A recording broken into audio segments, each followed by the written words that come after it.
आज डिग्रस फाटा येथे सकल मराठा बांधवांच्या वतीने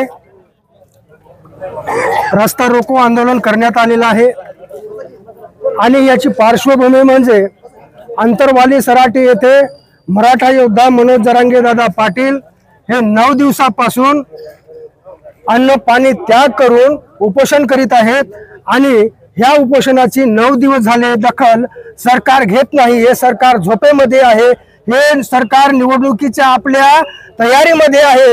इकडे मनोज दादा जरांगे पाटील यांच्या जी तब्येत खालावत आहे दिवसेंदिवस, ह्याची चिंता ह्या दिग्रस येथील मराठ्यांना नाही तर सर्व महाराष्ट्रातील मराठ्यांना लागलेली आहे की यांच्या केसाला जर धक्का लागला तर हा महाराष्ट्र पेटून उठेल आणि हा जर महाराष्ट्र पेटून उठला तर या सरकारचं राख रांगोळी केल्याशिवाय राहणार नाही।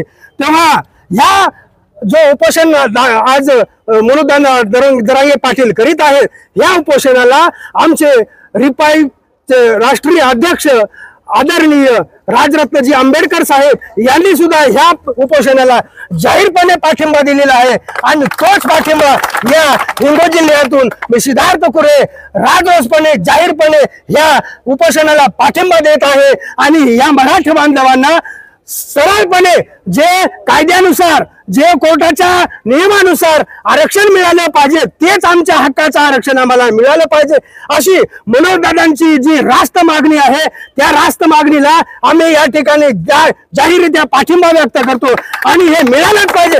आणि आरक्षण आमच्या हक्काचं, आरक्षण आमच्या हक्काचं, आणि असं कसं देत नाही।